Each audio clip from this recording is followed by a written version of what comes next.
super rainy out here in Houston. It's dumping. It's dumping. I'm here with Eddie Vibes. Eddie! And a link to his channel is down below. So we're here at ADG, the finest aquarium shop in the nation, in my opinion. It's gonna be good. Yeah, let's check it out. Here we go, guys. It's wet, it's wet. Whoa, look at this. Look at this. The water coming out. They're doing water changes at ADG. Look at this. It's amazing, guys. Woo. Is Eddie? Look what we have here. The one, the legend. Zoanthid. Aquarium Design Store. ADG. That would be.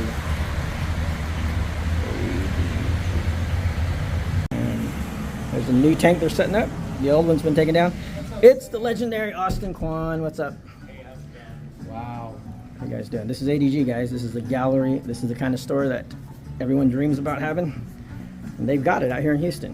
This is my first impression, y'all. What's up? Ooh, beautiful. Sam, I heard you're going to be at the expo. Yep. That's where we just came from right now, so. Oh, awesome. Not much to set up, so I got a lot of time to set up, so. This is your scape here? Yes, that one is mine. This is gorgeous, man. Look at this. Look at this aquarium. That is a wonderful use of a solid stone, man. If you guys don't know Austin Quan, he is a very good aquascaper, if not excellent aquascaper. He competes regularly at Aquashella. And do you enter anything in the IAPLC? Not yet. Not yet? So he will be. I know he will, and I know he'll do well. So he's worked closely with Hip Hong. And if you guys don't know Hip, he won the Aquashella aquascaping competition this past event in Daytona. So Austin's setting up some CO2 right now on his new tank. Do you have a name for this tank? No name. No name? I just hope it makes people think of a cold water stream. Something about it just speaks Hayao Miyazaki. I don't know. Something from Spirited Away, you know. There's tools down here. Hey, that's my toothbrush. You should show your audience this guy. Look at this. It's a grout scrubber, but it's waterproof. Oh, nice. Wow. Soon to be labeled the Austin Quan. Yeah, it works great. That's amazing. Yeah. You gotta get me one of those. Send me a link. $20.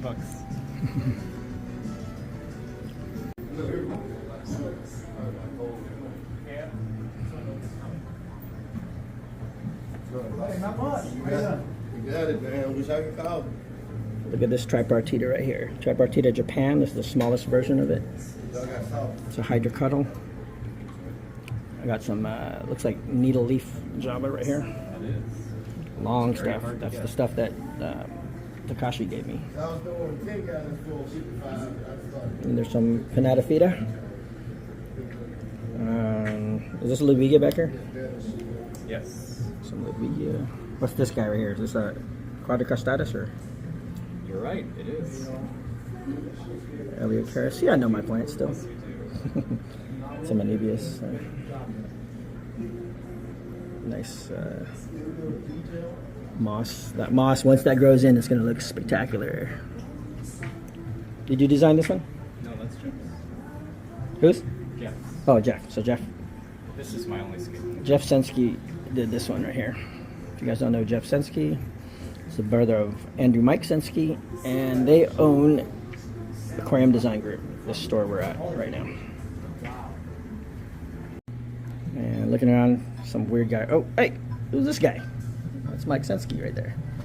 This is the legendary aquascaping judge and aquascaper, and the owner of this spectacular store here. How you doing? Good, doing good, Sam. Glad you made it here. Yep, I'm out there setting up over at Aquarium Nation. Awesome, man. And you guys are providing water? Yeah. We just brought the water out to them. I'm not doing a booth or anything. Okay. Just we're busy. Yeah. I need my guys to take care of customers and here at ADG, but Plus, the wood guy over there is kind of like the same stuff. yeah. Not really our thing, man. We Aquascape focus stuff. on what we do here with our retail store, then custom design, installation, and service, and we're staying super busy. So gotta keep my eye on all that.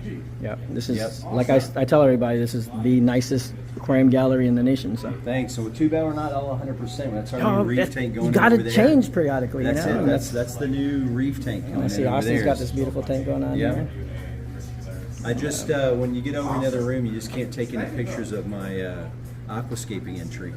Okay. I'll show you that. Yeah, one. yeah, for sure. Yeah. I have not published anything for mine yet. You're good. You're good. There's just one we can, but everything else you can. Cool. Is that for IAPLC? Yeah.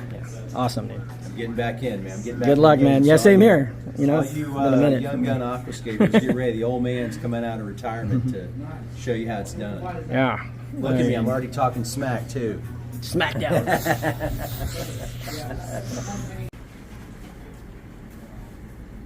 So this is a wood dominant tank here versus some of the other ones that we were looking at. This is a nice school of, looks like simulins tetras. And I think there's some nanostomus in here and some other, oh, these are beautiful little red tetras right here. They're not Amandas either. That is a layout by Corey Hopkins. Oh, Corey Hopkins. Yeah, I know Corey. And some of these tetra species you don't see very often. And do you know the name of these tetras? Yes, which one? The little tiny red ones? Ruby tetras. Which ones Ruby are yours? tetras? Are those This one? rubies? Yeah, Yes, ruby tetras. ruby tetras. And then this one over here, these little guys? Those are candlelight tetras. Those are Candlelight. Also very uncommon. Yep, so these are things that we'd like to see more often in the hobby, but for now they're special things that you can only find at stores like ADG. So when you do a hardscape with wood, you can either complement it with the plants, and you can see right here the Pinatophyta and some of the other plants are growing right on the wood. They've got creeper roots holding on. Look real beautiful. Or you can let the wood dominate itself. But you can use little attachments. As you can see, they're not, these pieces of wood are attached together to appear like it's one piece. So it looks like roots right there. And I see some Stiphodon here. Stiphodon are great little algae eaters too. And, a lot of Stiphodon are anadromous, so they can go from fresh to salt water. There's some nanostomus right there, if you can see that one. And, the stone is not dominant in this tank, but it's necessary to keep that wood in place. And that absolute beautiful backdrop is like a waterfall of plants back there. The roots just appear to be like a waterfall. Simulins tetras are bluish version, kind of the neon. They're not neons, they're not cardinals, but they are parachirodon. Parachirodon, depending on who you talk to. Nubius. Some sort of, possibly Sagittarius, I'm not sure. Bucephalandra. And Java fern seems to sneak into a lot of, there's some African house fern too, African bulbitis fern.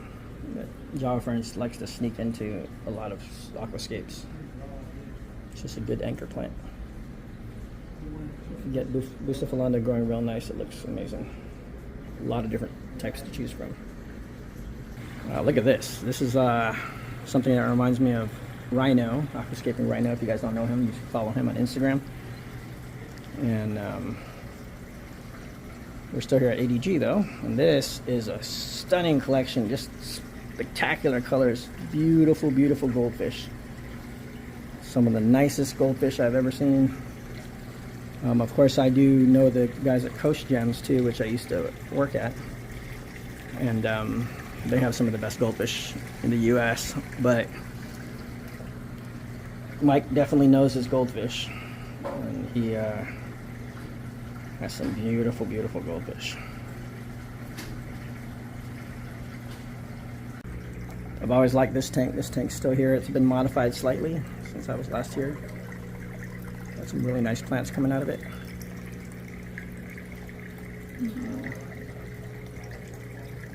We know this guy's art right here. This is Flick Forward. He's a good friend of mine. And they've got a print up here in the gallery.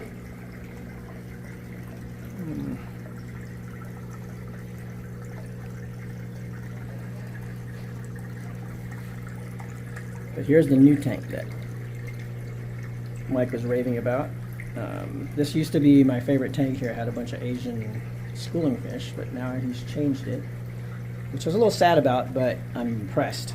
So we've got an embu puffer in here, which will probably be the spotlight fish at one in the future. But right here we've got leopard moray eels, freshwater, true freshwater leopard moray eels, and really nice clown loaches, and a couple of beautiful fire eels right here. These clown loaches are messing up the focus there. A couple beautiful fire eels. This is a really tall tank here. This tank is close to 5 feet tall. Big pieces of Malaysian wood in it. There's the eels just making their way through. We've got some Synodontis in here. Some really sturdy stone in this place. And you can see a tail of a large leopard moray in here. Ever-present bushy nose. Some algae growing on the Malaysian wood. You can see in this nice bubble stream that gives it a real nice effect. I mean, I think in tall tanks like this, having bubbles is amazing. But what's really interesting here is they got a group of archer fish here. These are probably Toxotes chattereus. Oh, look at this. We got the nice eel coming out here. And just like a sea snake, man. Getting in the fire eels' spaces over there. It's fun to watch this tank. This is an amazing tank. And over on this wall, we got more flick forward art. Flick forward, flick forward, flick forward. Got an arowana, pearl gourami, and a rainbow fish. This is a trifasciata. So I did a show at Flick once up in the Northeast.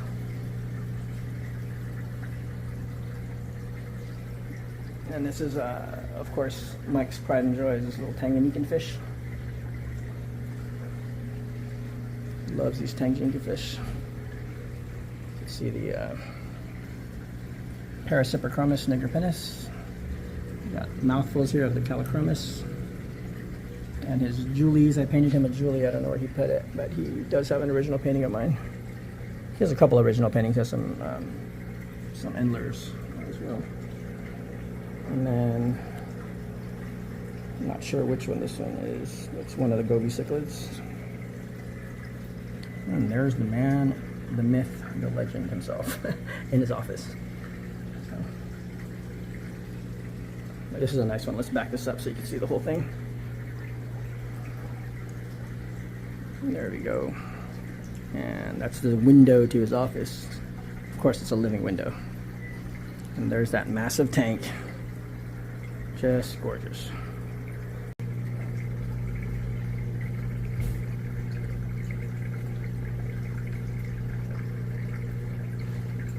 I'm gonna throw some food in there for you, Sam. Awesome.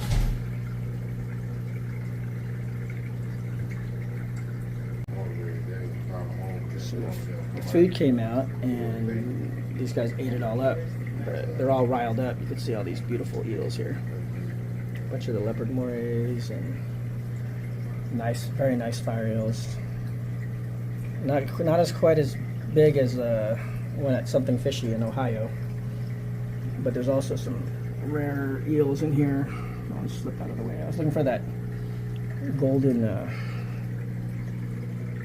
There's a golden fire eel in here, but it came out. Oh, there he is. You can see there he is right there. It's about $1,000 fish right there, very rare. This embu's messing up my focus over here, though. Hey, embu. One day you'll be gigantic.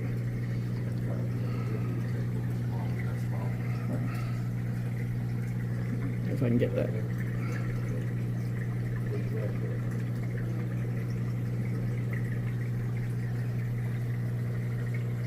It's a pleasure of a tank to look at. There's that rare eel right there.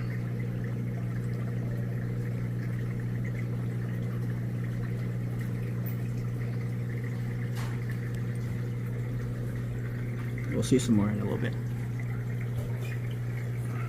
Amazing tank. And of course the top water is taken up by the archerfish. Without the archerfish, we wouldn't have much activity going on up there. What do you think, Eddie? You blown away, Eddie? Yeah. Only problem, I want to add some of these things to my house. I know, do it. I already got 22 tanks in my house. That's not enough. I had 30. I'm trying to downsize. You know? Don't do what I did, man. What's that? Downsize to the point of just stopping, and then I'm gonna have to restart all mine again. Uh-oh. So I have the whole aquarium room is gonna be set up again. I got 9 displays that I'm gonna do. Nice. But every time I come in here, I get re-inspired because there's always something new and exciting over here. Right. ADG is not shy with saltwater either. They literally do these saltwater aquascapes. It's an amazing rockwork here that's supported. You can see the bars that are supporting it. You barely see them, they're hidden. But this structure right here holds all this rock up. You got gorgonians, blueberry gorgonian right there, actually growing the way it should. And you see the shrimp using the cave the way it should. Anthias going in and out. See the yellow tang there. But the blueberry gorgonian's hanging upside down, so it's healthier. And there's this Montipora right here. And some acans, acroporas, different acroporas, Porcellopora. It's a really nice stone coral tank. It's got some nice lights. Hey guys. It's got a total of 10 lights on top. You just create a spectacular supply of lighting to all the corals. And of course you got the wave machine there. Wave pump. So these are the bookshelf tanks. These are called river tanks, some people call them. This is really nice as a hanging light. This is the way that lighting should be.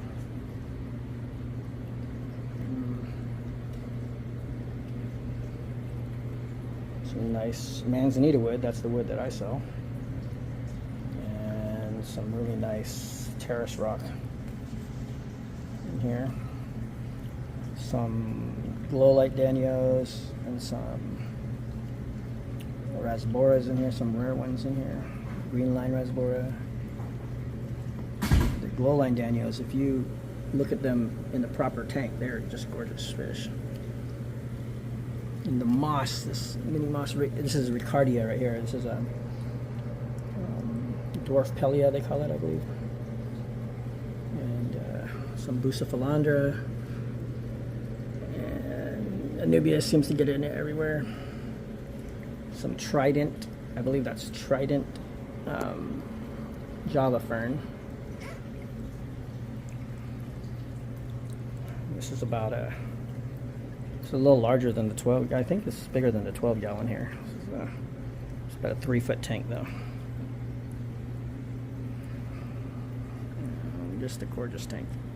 Then the cool months we need to, we've got an Insta-Hot tankless heater, and then it stores over there, and then before we blend the water, it goes through a negative, a positive, and 2 mixed bed deionization resins before we blend it. And then when we're making the water, all of our water, we've got chillers on the ceiling, so it's warm in Houston, so we can keep the water around 77, 78 degrees. Yeah, you're lucky most of the year it's pretty warm. Yeah, so most people when they're coming in to buy their water for their water changes, you got a little small tank, you don't want to pick up water that's 80, 90 degrees. Right. Yeah. You said 6,000 gallons a day you can make. Yeah. That's awesome. Yep. It's a lot more than we could do over there. We did, I think, we had a big unit that was a power, a pump driven unit. So we do up to 3,000 gallons a day. But we'd sell it to everyone. We'd sell water to everyone in San Diego. Hey, These are quarantine tanks back here. yeah. That is neat. And then Any bluegill? Sunfish still? No? Yeah. sunfish. All right, you guys So- make yourself at home, man. Awesome, man. All you want. All right. Thank you very much. You got- The problem in the industry is that collecting live rock Right. has pretty much been banned in most places now. But it's can't you do your own? ruins live the rock? reef. To dry rock? You can do that, but it takes a long time to establish some real nice live rock, you know. Oh, right. So these pieces are amazing because they're already got multiple colors on them, you know. Right. And all the dyes are safe, the coloration. Some of it's not even dye, it's just like natural colors. Right.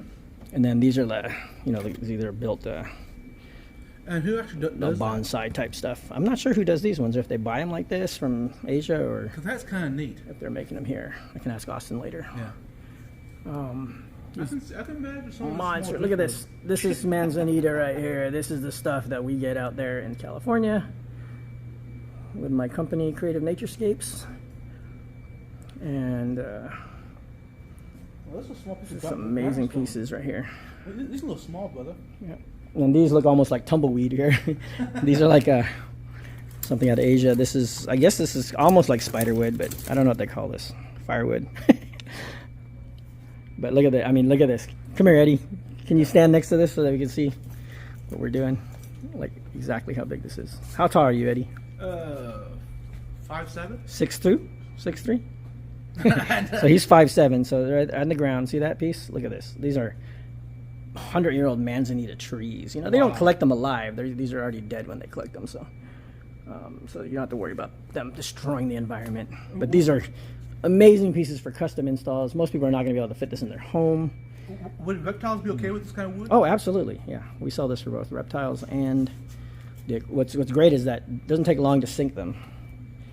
Why is that? Because they're heavy. They're a dense wood, so. Right. And then you can see here some of these pieces have actually been in installs before. They have nearite eggs. This is true driftwood right here. I got to hang out with the legend, Sam Skills, all afternoon. He told me all the good stuff. And some big Malaysian roots here. Some amazing stuff. Look at this giant spider piece, man. This is like giant spider wood here, huh? Yeah. Wow, look at this thing. This is a monster piece of spider wood here. This will fit you perfectly. Oh, you're awesome, dude. Thanks. How much? Thanks, Bill. You're awesome. You got it. See you around. Eddie's reaping the benefits. Yeah. Thank you, Mike. You're welcome. He's awesome. See, I told you I'm with legend. Wow. Here we go. And then there's some basic, this is lace rock. There's still good applications for lace rock. But, oh man, every country exports different types of wood. Some of it is illegal nowadays, though. You can't get the stuff from Thailand anymore. But if you really have it, it's okay, right? Yeah, I have a couple pieces of vine that came from Thailand and then Indonesia and stuff like that. But you can't import them anymore. They're lianas, you know. And this is just a heaven if you're an aquascaper. Like, it's incredible. But all these won't do any good if you ADG. really follow. So check us out. Before a custom setup is done, they put together and photograph what they're going to do. So this is the best way to plan. If you've ever seen Austin Kwan at Aquashella, he always does everything outside the tank and then recreates it inside the tank. So it's a lot of work, but it ends up at a nice result. So Yeah. that's probably going to go in that tank. I'm not 100% sure, but that's a big Paludarium they're setting up with a 250-gallon bottom, and it's 7 feet tall, 8 feet, no, 7 feet tall, probably 8 feet long by 7 feet tall. And of course, they have the equipment in a place like this. Look at all that piping, gray PVC, and a forklift. So aquarium shops like this have to have a nice selection of hard to get fish. So a lot of the fish here you'll see at some stores kind of as a specialty, but they have so many fish here that are just amazing.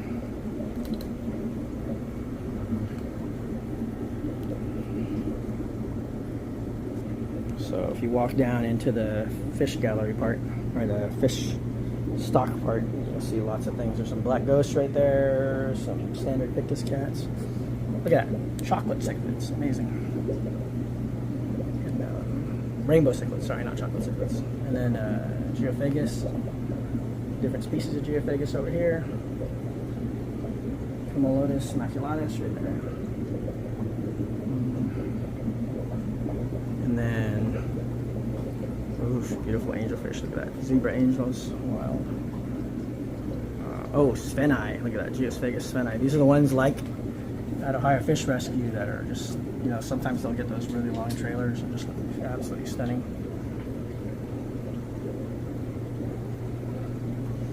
These are Peruvian ultums, they call them. They're not the true ultum, but they're a Peruvian fish, very similar in shape.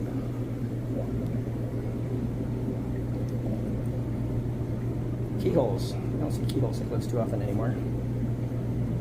There's some red devil angels, redhead angels, Dontum angels. Look at these koi swordtails. Some seal point angels. They're from Bulgaria. Female bettas. Some of the rare cool stuff. Our little favorites right there. I just noticed this. I don't know why I noticed this before. So one thing I forgot to highlight that Eddie was putting out right now in his video is that instead of sumps, these are run on the large E-heims. So a lot of people ask, how do they filter their tanks over here? And they love the canister systems here. They have the ADG canisters, they have the E-heims, they have some other different canisters, but always high-end, very high-quality stuff. So, and some of these tanks are also run with sponge filters, which work just great, and they're easy to maintain. Here's some Jack Dempsey's electric blues, really nice looking ones too. And then you're in here with dwarf orange crayfish. Look at the size of these rams here. These are big. Look at this big German ram here. You see this? Gorgeous fish. So Eddie had this idea. He wants to, you know, mess around with the aquascaping stuff and set up a nice aquascape in the sandbox. It's a beautiful sandbox. Yeah, PVC, heavy PVC. And so he wants to set up a beautiful little aquascape, his own design, his own Eddie special. Yeah. Vibe special. And then leave it there for someone else to pick up and buy. Right. If they like the idea. Or they'll wreck it, whatever. You know? Who knows? You know, he doesn't give himself enough credit. I haven't seen him aquascape yet, though. So here's that fish I just painted here. There's the, I guess before it was Hemigramis blaheri, now it's going to be Peditella blaheri, according to Willie Bielschker. And so this is the other one. This is Hemigramis rhodostomus, or Peditella rhodostomus, which is the brilliant rummy nose. You see that? That's a gorgeous one. And then candy cane tetras, I love those. We used to call them white top bentosi or whatever. But there's some bloodfin tetras here. Glass bloodfins. This is Prionambra filigera.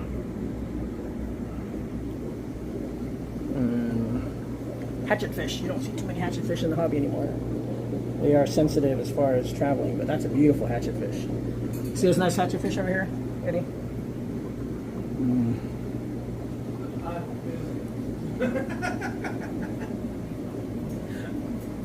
And my favorite's diamond tetra. That's one I'm repainting real soon here. So.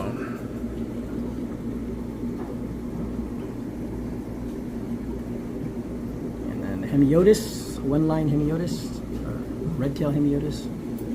But these diamond tetras, as they get bigger, they get more and more of the diamond marks on them.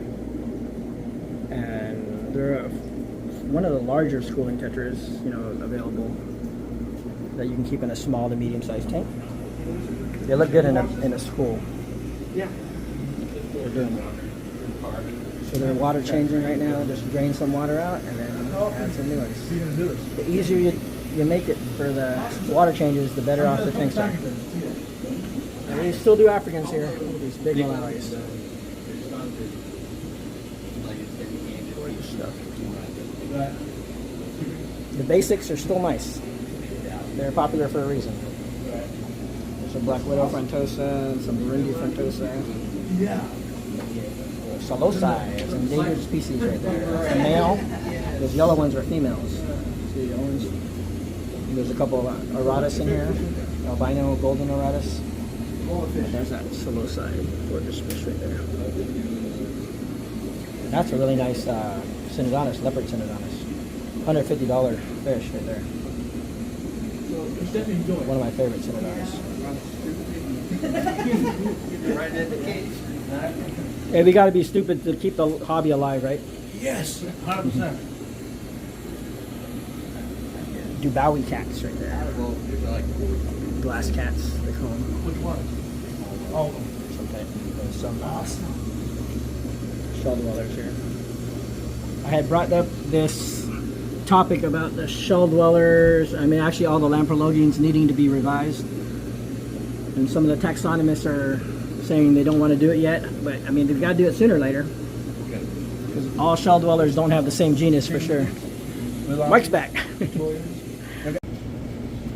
getting hungry. I don't know about you. Yeah, once we're out here, we can go grab some food.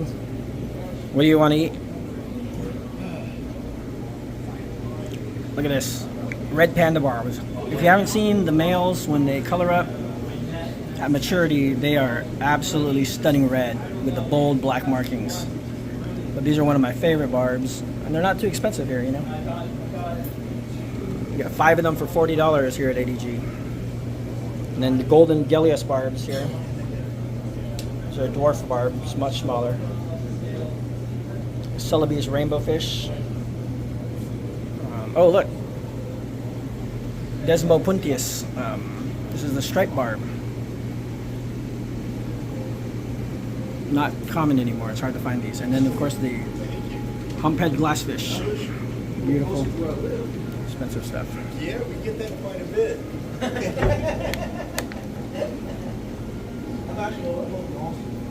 Checker barbs.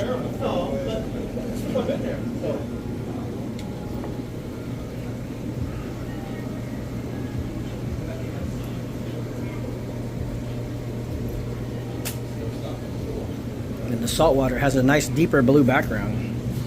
Nice lighting on these. The infamous dun, dun, dun, pom, pom, lionfish. Monodactylus argentius. There's a mimic tang right there, and some foxface, some scribbled rabbitfish. Niger trigger, Melanurus wrasse. Clownfish, there's some snow white clownfish in here.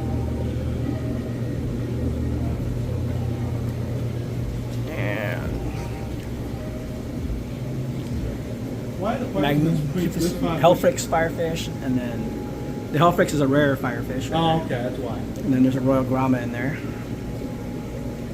There's another mimic tang right there. There's a zebra moray. I've caught these collecting in Sea of Cortez, Cool. and they very, very rarely show up in Southern California, but they're more common in Hawaii. And see, as you notice, as the Niger triggers get bigger, they just get more of this purplish blue color They're very beautiful. versus the green color of the juveniles. And here's the purple firefish right here. It's a little cheaper. But the common mainstay one is the inexpensive red firefish. Actually, might be the prettiest. I don't know. I like them. Yeah, I like their longer fin, but the color of this fish right here, of the Hellfrix, is really nice. $180 these days. They've just gone up in price. And, there's a little bagging table right here. Really nice. It's awesome. It's like a Corian top. They got their oxygen, the good rubber bands. The best in the business. Yeah, a lot of people are not smart enough to use those rubber bands. I like those ones way better. They even have a sealer, a heat sealer. I'm not sure what they use that for, but who knows. Snails. Someone's feeding their puffers, I think. Nailed it.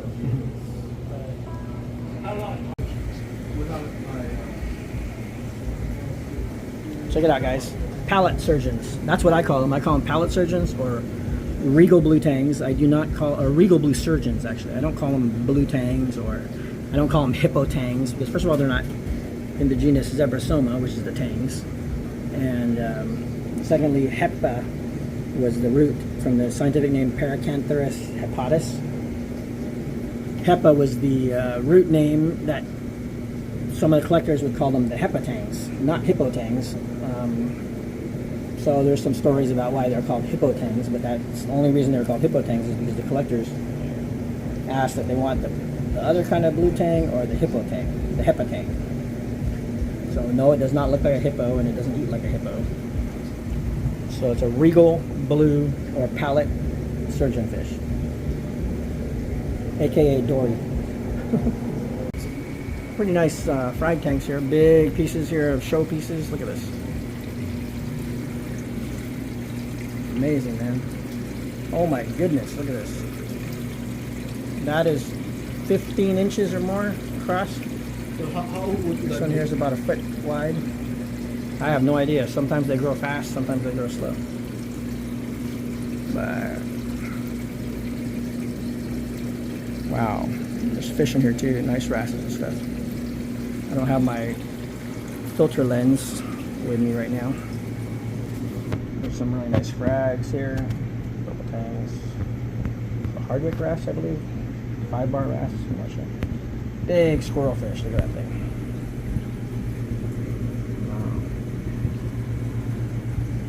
Fox face. This is a really nice ternate damsel. Jama cardinals. Look at this. Look at this. That's an acropora. These are pieces that probably came out of their display tank.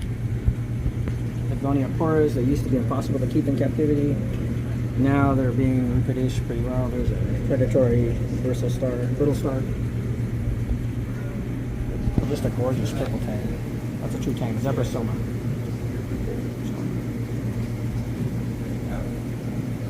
Those ternate damsels are amazing.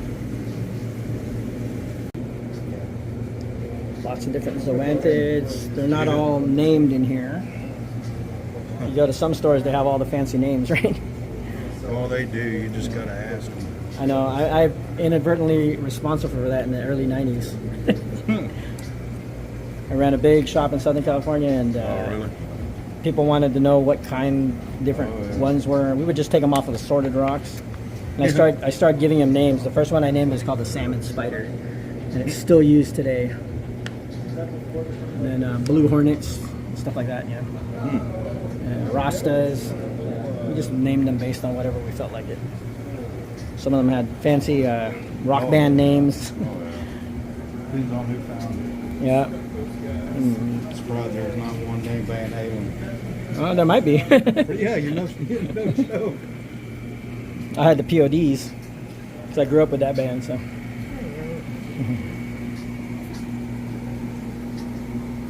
Yeah, this is what they used to look like, just assorted zoanthid rock. That's what it used to be. Yeah. You used to be able to buy one like this for like $39. You know, now you got to buy them by the polyp or, Well, now we're in tiny Biden- frags. We're in Biden's world. Everything's $1,000. Absolutely, I agree 100%.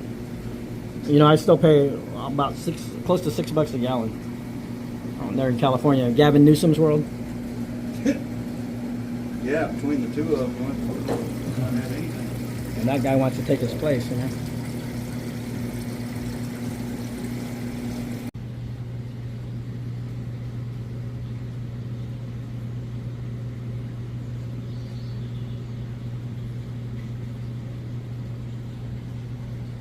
Yeah. With the orange heads, yeah. Yeah, Dolph-wise getting a lot more common, but it was very expensive in the past. This one here, though, is very rare. No, see what happened? Those came in on a rescue. Ones I have. Oh, Mr. I got things for free. Yeah. Mr. I'm somebody. Those that don't know, that's Sam Skill's back. He's awesome. Go check him out. Thank y'all. Wow.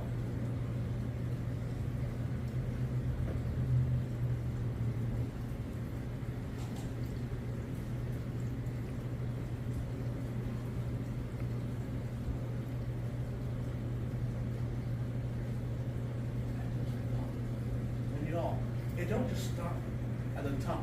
It goes up past. This was, I mean, that's phenomenal.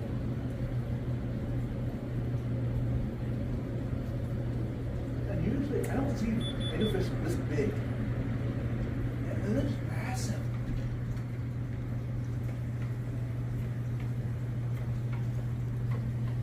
All the freckles come out to eat, you know, kind of cool.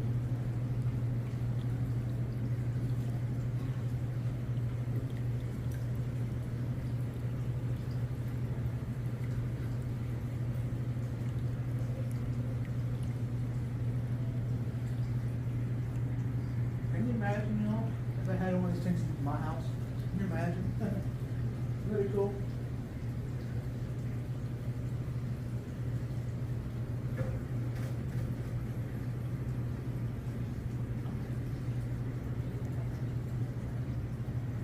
Yeah. So, what kind of filtration does this thing have? Probably, does have an overflow in the back, so it's probably Yeah. a big sump. I don't think I've ever looked at that one. At the filters. Look at these barbs. Beautiful checker barbs, and then the 8-banded barbs. They're African barbs. These.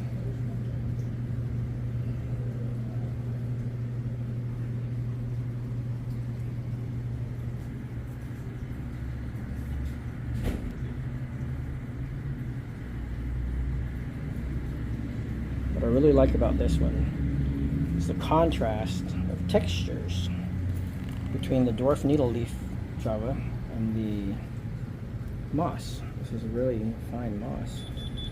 It's amazing moss right there. I'll be right back. I'm going to go out and change my boots out. Tennis shoes.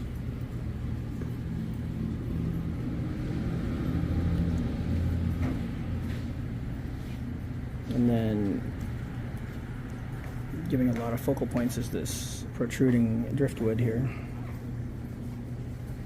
Glass lily pipe, glass intake. And from every angle this tank looks amazing, so.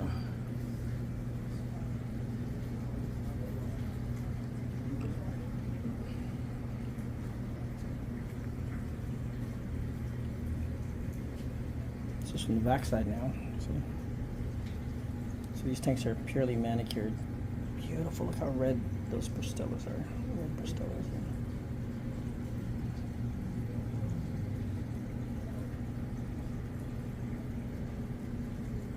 Just a little bit of color there with that blue bucephalandra.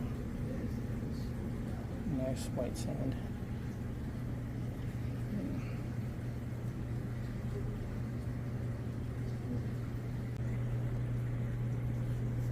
Now here's a little treat right here. This is a great use of moss, Ricardia, and Hygrophila pinnatifida with the white clouds, beautiful little white clouds, and mountain minnows. Glass lily pipe, this really ancient looking log coming out here, just reaching. Just an amazing one. Suspended lighting.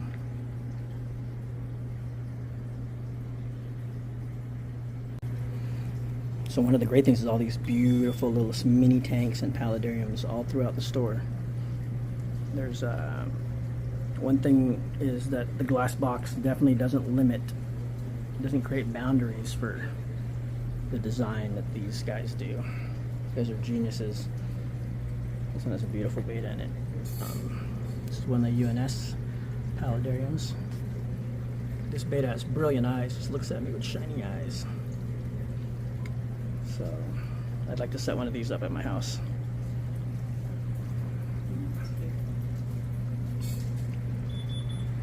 There's one not set up, so you can see what the back looks like. It has this wall here that plants can grow on. And I'll probably set one of these up in my aquarium room. ADG doesn't lack inspiration. Definitely lots to be inspired by.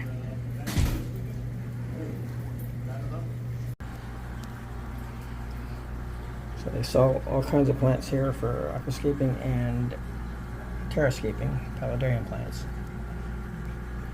So look at this giant jawbone in the back there. Cryptocorynes growing immersed and submersed. Different Anubiuses, Chinodoris. One of my favorite star giant repens. And then properly grown, CO2 supplied, submersed bunch plants. They don't really have a tremendous selection of plants like you would expect. There's that fish I was looking for. I'll be getting some of those soon. But the quality of the plants is tremendous, and that's key. So a lot of what they sell is more like cultures. I showed you that earlier in the video. But you got to properly light the plants that you offer. So you see the red lights in there, the pink lights. Still using fluorescent lights. It seems to be the best to grow. Not everything is LED yet. So again, that was my most recent trip to Aquarium Design Group in Houston, Texas, where we met with Mike Senske. I was joined by Eddie from Vibes Aquatics, so make sure to subscribe to his channel on YouTube. I'll place a link below. And make sure that you like this video, subscribe to my channel, and share it with others, please. Have a nice day. My name is Sam Scales.